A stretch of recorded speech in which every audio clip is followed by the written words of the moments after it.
Royton Mclaren every Monday from 7:30 to 8 p.m. Your Monday nights will not be the same again. Managing stress, trauma?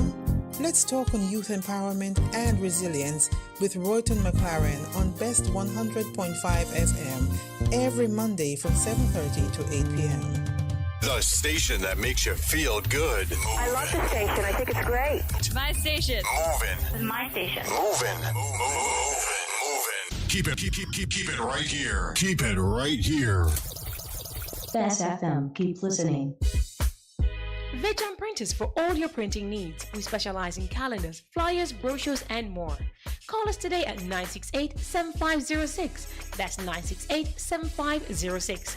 Or visit us at 4 East Bloomsbury Road, off Hagley Park Road. Vejan Printers, your best choice in printing.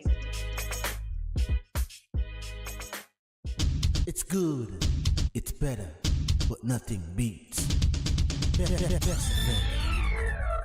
The views, opinions, or statements which are expressed on the following program are not necessarily those of Best 100 FM. Welcome to the Youth Resilience and Empowerment Program. Aired every Monday night from 7:30 to 8. Hosted by Royton Mclaren. This program is geared at cultivating positive homes, schools, and the society, helping our youths, parents, and guardians bounce back from challenges and be empowered, eliminating crime and violence so that Jamaica will be a place of choice to live, work, raise our families, and conduct business. Here's your host, Royton Mclaren.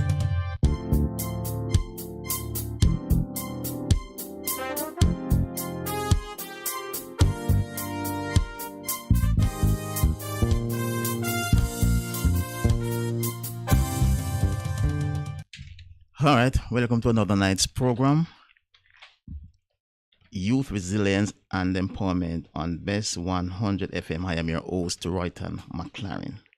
Happy to be here another night. Let's give God thanks and praise for keeping us through this time. Let me say to you, you can freely log on tonight and YouTube. You can just, if you are listening, just go on to Best 100 FM Youth Resilience. Best 100 FM Youth Resilience and or Royton Mclaren, and you are good to go. All right. Tonight, I have a poster with me. I will show you within a short while. But tonight, I'm very happy to have another 100 guests. Is Mr. Marvin George, Dean of the School of Drama at the Manley College of the Visual and Performance Arts, originally from Trinidad and Tobago. All right. Happy you choose Jamaica, sir. Man, good evening, and give thanks for the time on the program. Oh, yes, sir. Happy to have you, Mr. George. And we know that Edna Manley should be one of the best, probably in the Caribbean? Without question. Without question. All right. In terms of tertiary level institutions offering training in the visual and performing arts, Edna Manley is at once the eldest tertiary level training institution in the arts in the Caribbean and the finest. Okay. Right? All right. Good. Before I move on to, because we want to know how culture and drama can really help to eliminate the behavioral problem. But before we get onto that, know that you were a Trinidadian and now you're Jamaican. Is this being a person now at the dean, was this your first choice to be in drama, or you will have a different career where you switch to culture and drama? Yeah, that's an interesting question. Well, let me say that in many ways, the choice of working in theater came because I discovered that is something that I could do, right? Okay. And I was giving my time to it, and it and it opened up. It opened up as a pathway for me. Essentially, how it happened was that I used to be involved in community theater work. I grew up in a community outside of the capital city, about a couple miles out, about 7 or 10 miles out, I would say, right? But what we refer to, I'm not sure what you would call it here, but perhaps referred to as an at-risk community. Okay. Right, as an at-risk community. At one time in my adult life in Trinidad, we used to call these areas hotspots. Right. Okay. Yeah, the community is called Mount Dor, about 10 miles out of Port of Spain, which is the capital. So you find in the community what you have is largely, for a big section of it, low-income families, right? And some of the challenges associated with that kind of experience, that kind of experience of life, right? The other thing is that having grown up in that space. When I say I was involved in community, what I mean is that from a very young age, my mother insisted that it's two of us, my brother and I. He's 1 year younger than I am. Insisted that the only way forward is involving yourself in positive community work. Okay. And the way that she knew how at the time was to involve us in community performing arts, which I would say is the equivalent in Trinidad of what we have in Jamaica here as JCDC type work. Okay. All right. In Trinidad, it's called the Prime Minister's Best Village Trophy Competition. It's a program started in 1962, the same year of independence for both Jamaica and Trinidad.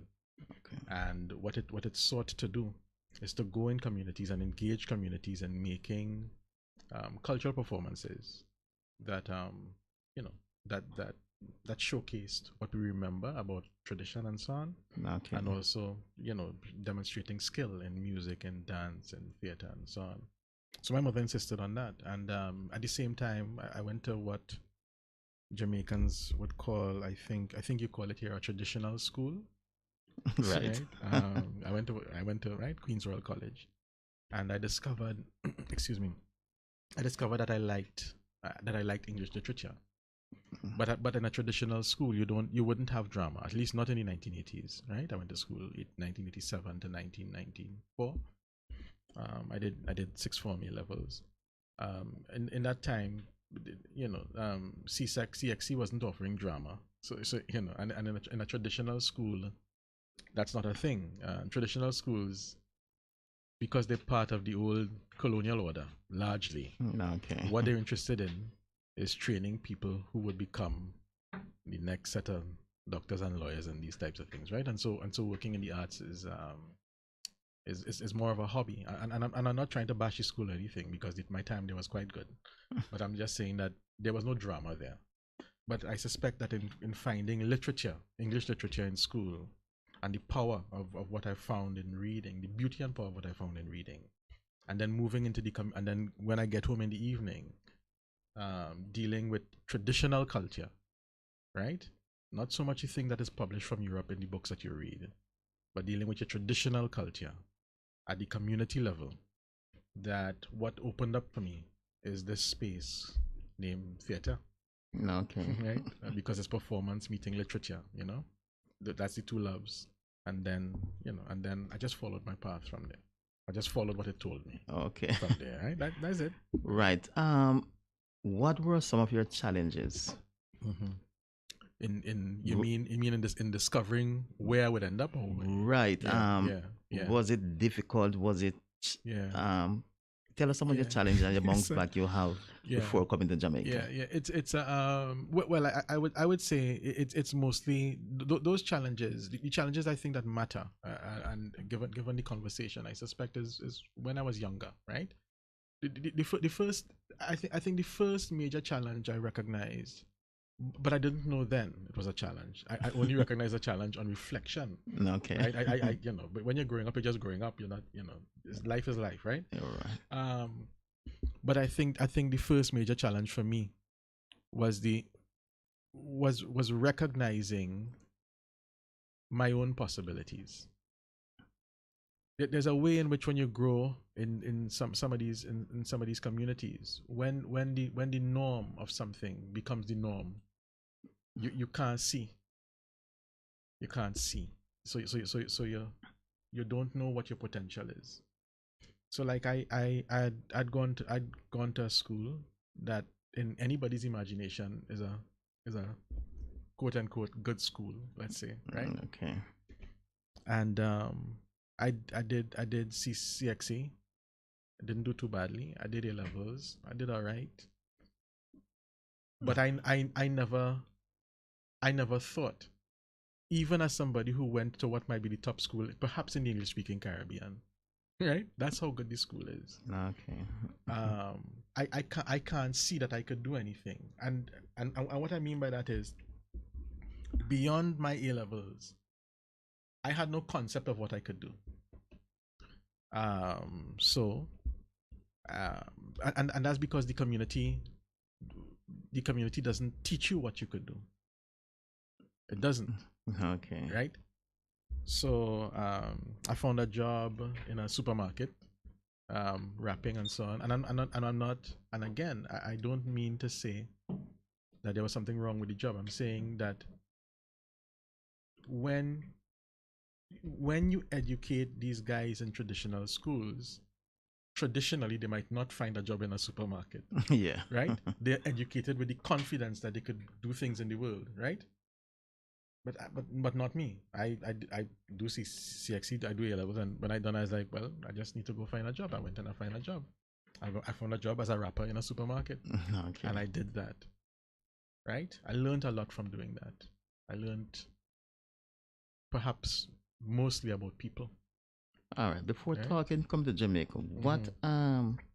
What led you then? No, because finish school with your subjects, doing a work. Yeah. What led you to say I want to leave Trinidad? Yeah. What Jamaica was your first choice? Once I started working in theater, moving, meaning having the opportunity to travel, became a thing. The world opened up beyond anything I thought about at the time I finished A levels. Right?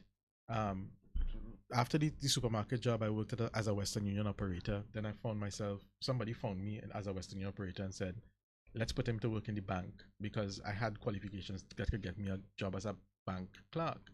Okay. I worked in the bank, I worked in customer service, foreign exchange, etc. But by then, in the evenings, I was already making theater. And I met my mentor, Royal Gibbons, who's a playwright, who incidentally used to teach here in Jamaica at Edna Manley College, when the school, before it became Edna Manley College, when the School of Drama was called the Jamaica School of Drama. And when Dennis Scott, who is a very well-known Jamaican poet and playwright and director and dancer, passed away in 1991, I think. But easily one of the finest playwrights the Caribbean has ever produced. Okay. Ever, right? When he was the head of the school, Royal Gibbons was the when Scott was the director of the School of Drama, Gibbons, I think, might have been the head of theater arts, because he came to school at UWI Mona, but also discovered that he could write plays, and then realized he could direct them, I think. And so Scott brought him in as to work in the theater arts department. But when Gibbons left Jamaica in the 1980s and came back to Trinidad, I fortuitously met Gibbons in the 1990s, when, having done a couple of years work in the Prime Minister's Best Village Trophy competition, which is the JCDC equivalent, I thought that I wanted to do something to upskill myself, and I found a short course in voice and speech. Went to the university. It's not a degree, just a 10-week thing. The course never ran because I was the only person to apply. I was very disappointed. I left the university almost crying the evening, and then Gibbons saw me leaving the night. Well, he gave me back the money that I paid, because I borrowed the money from my grandmother. I didn't have money to pay for it. And he said to me, how would it go? He said to me, nobody registered, so here's your money back. Of course, I was distraught. And as I turned around to walk away, he says, but you will stay and you will do the production with us. Oh. And I stayed, and I started working on the productions. And once I started doing that, I was doing that in the evenings and working in the bank in the daytime. And so by the time by the time I'd done about 4 years of the bank, right now I started working in the bank, I think in '96. By 2000, after I'd done my work and been doing the work in theater, touring opportunities opening up for me, I left the bank in 2000. I left largely because I had to struggle too hard for one of the tours. In 1999, I had an opportunity to go to South Africa, and I went, but I found that I had to beg, and I felt at age 23 that I shouldn't beg for opportunities. Now that I'm finding out who I am, I shouldn't beg anymore. So I left the bank.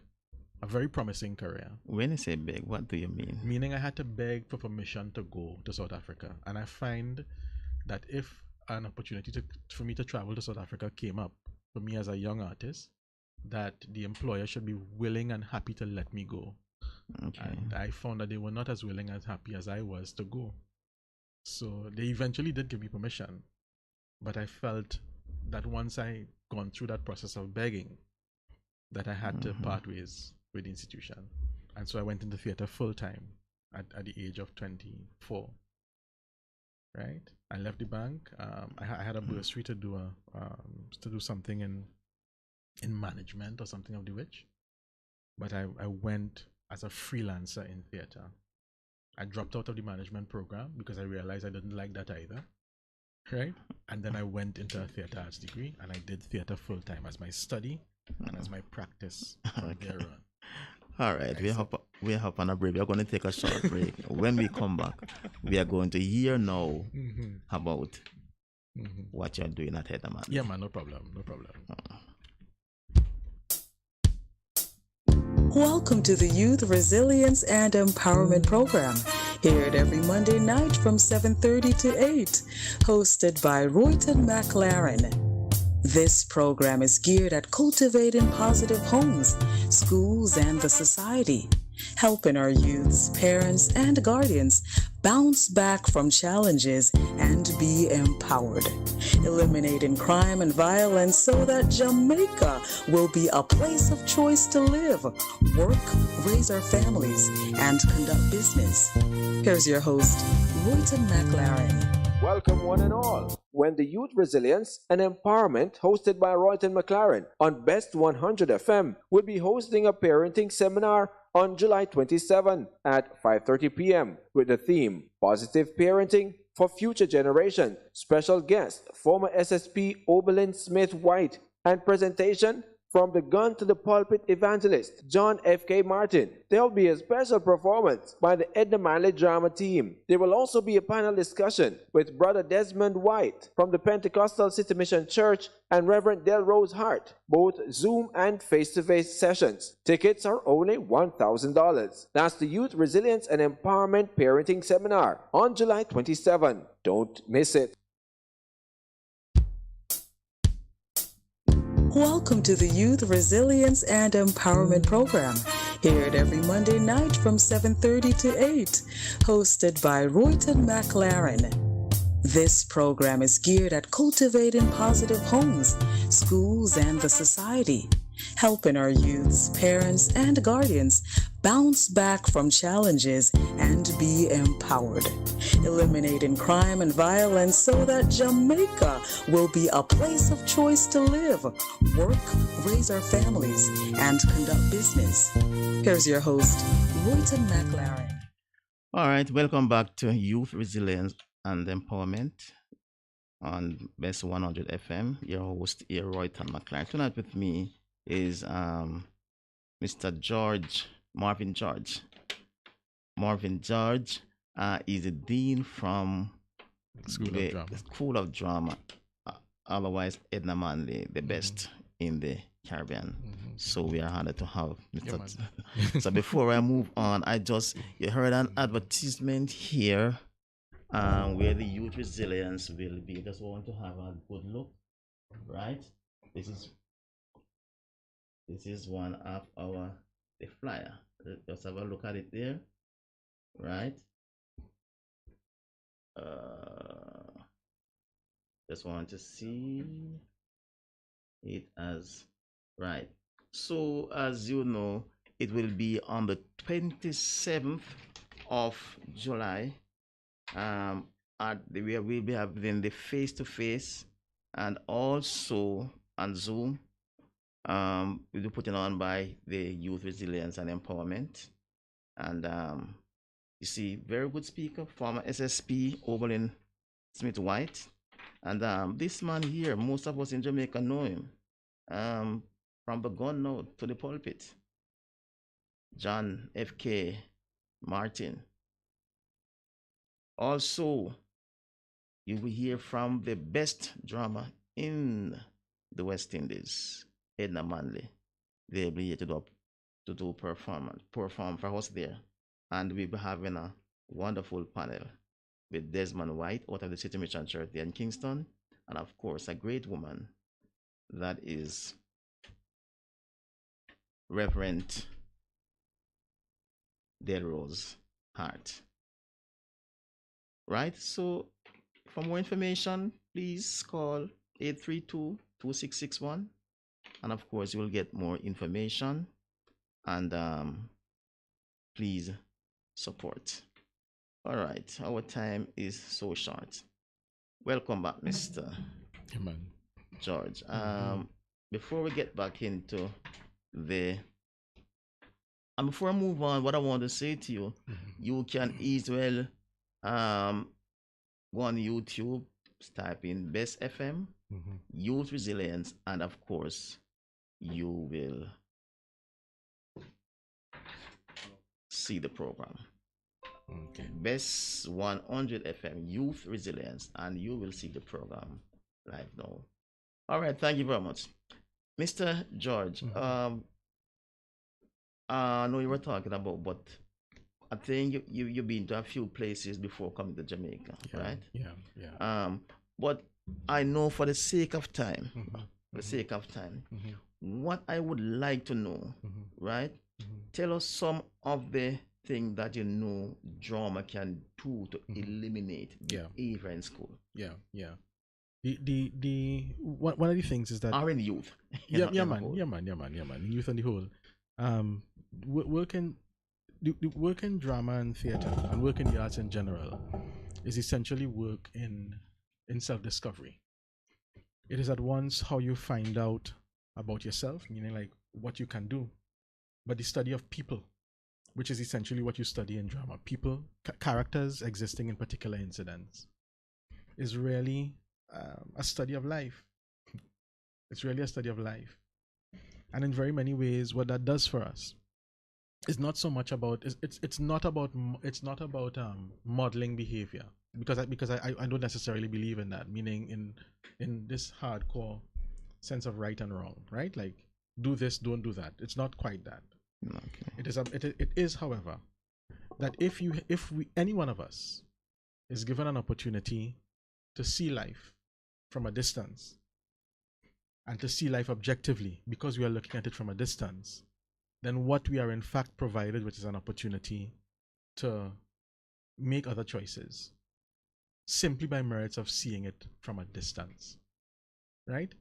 So you go to watch a play, and when you go to watch that play, you recognize something in the character that you know about in yourself, and you move to empathy, you move to empathize with the character. Okay. That moment of empathy triggers something in you emotionally. It's a sensory thing, right? It's emotionally, it's intellectual at the same time, depending on how the work impacts you, and it can move you towards making critical choices in your life.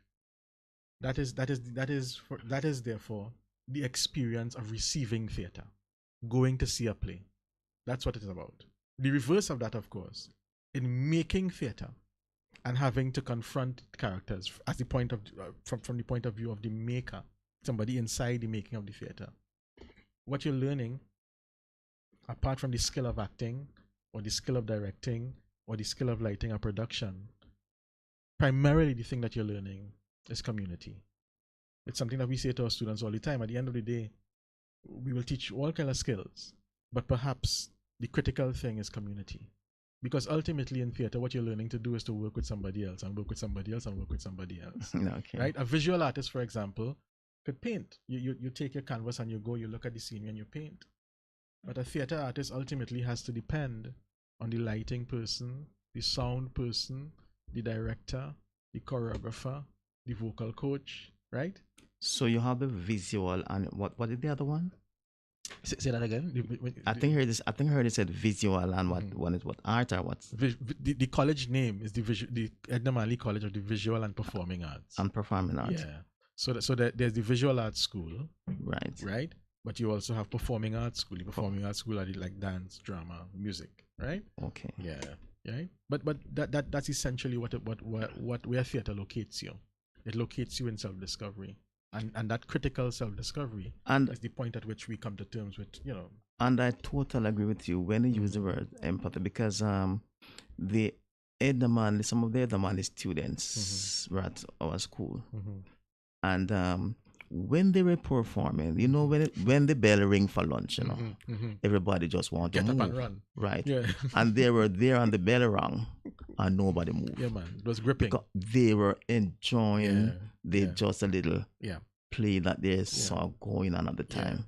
Right. So yeah, man, it's good. Yeah, man. It's also of course art is also doing something else, and that is tapping in very many ways to what young people's natural tendencies are. The tendency is to play. Sometimes the tendency is to play. And that's particularly true. I mean, there are loads of studies on that, particularly for children. And I don't mean secondary school, meaning I also mean secondary school. But I think first mean primary school and kindergarten, right? That in reality, what children learn through is processes of playing, right? Young people learn through processes of playing. We learn loads of values. I mean, if you think about when you were growing up and all the children's game you play and so on, there are values in the games as well. Yeah. Whether they're made overt or not, there are values in games. When you spend time as a little boy, you have a little toy car, your imagination runs wild with the car. You could spend hours just on the floor playing with a car, and the car, for the period of time that you play with the car, is exactly what you say it is. It might even be a car, it could be a book. Okay. And the imagination runs wild. So in reality, what we're dealing with is the potential and possibilities of play, and the creative and the unleashing of the creative imagination.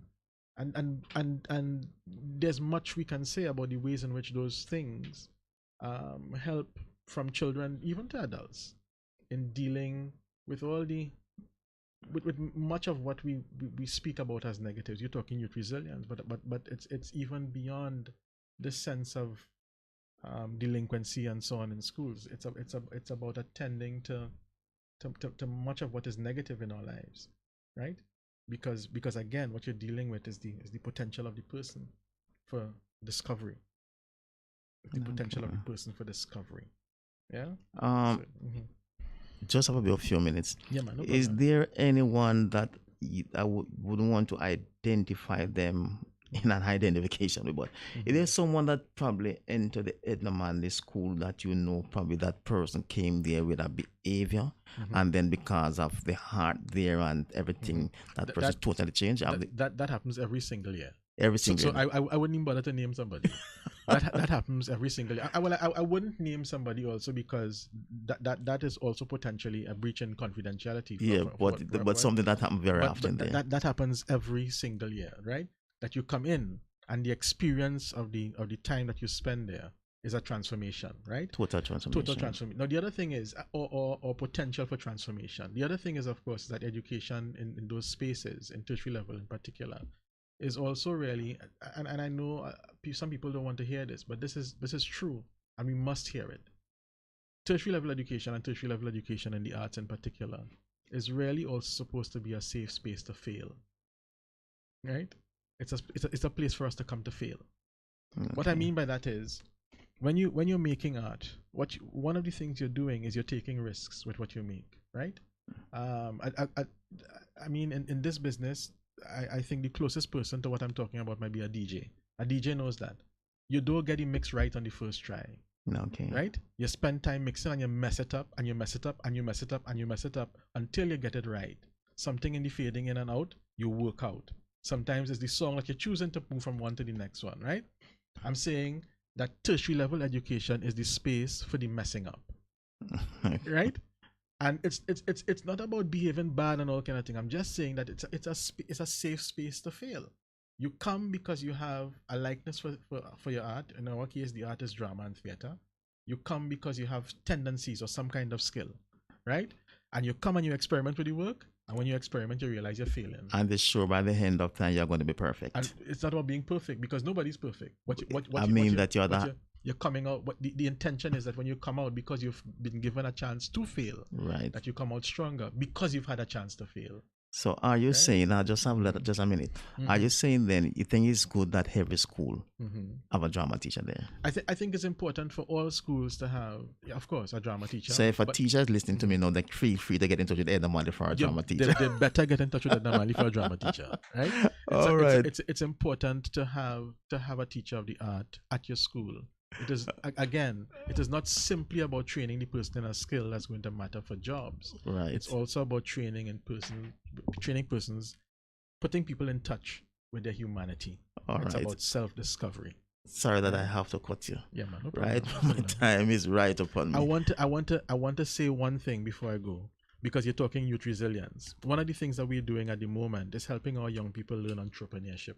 Okay. We allow them to do that through the teaching at the school, but we also allow them to do that through the kinds of projects that we allow our graduates to do. And at this moment, our graduates, one of our recent graduates, 2017, has formed a company by the name of that's called Bodo Productions, that is involved at this point in doing a production, two new plays written by one of the graduates. All right, that's going to be on the 15th, 16th, and 17th of July. I'm getting a vigorous wrap up here, right? Vigorous wrap up here. Right? All right, thank you very much, listeners. If you want that thing, just get in touch with our teachers. Get in touch with Edna Monday. Indeed. Thank you very much. God bless you. Indeed. Thank you. Welcome to the Youth Resilience and Empowerment Program, aired every Monday night from 7:30 to 8, hosted by Royton Mclaren. This program is geared at cultivating positive homes, schools, and the society.